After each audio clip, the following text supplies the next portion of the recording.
My name's Spider Jonk, and I have Spider and Company. It's a creative services company in Fargo, North Dakota.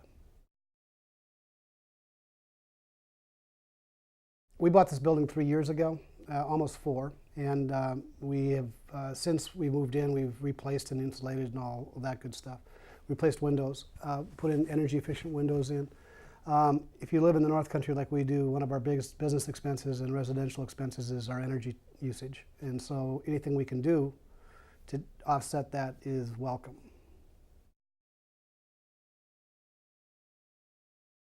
At home, for instance, many people around here are looking at wind energy and also geothermal, and both of those are starting to look more like a welcome alternative, just simply because of the ROI over time. And so, like I said, when you're up in this part of the country, you have to take advantage of any kind of leverage you can get against the elements. And so, from insulation to making sure that your windows are tight, doors are tight, making sure you got good attic ventilation so you don't have ice dams, things like that. It all comes into play.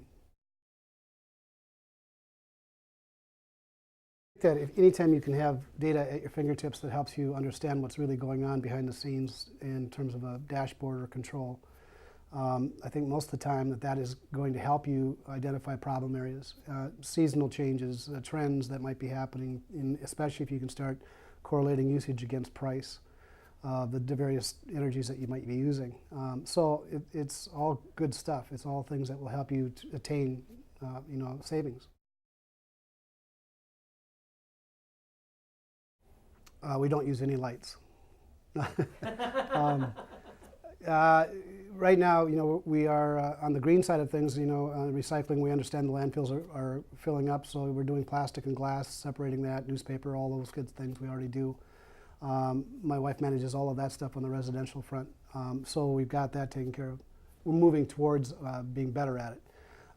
In terms of our energy usage itself, actually, we've been trying that quite a bit for the last 5-10 years because it's not a new issue, it's not a new problem.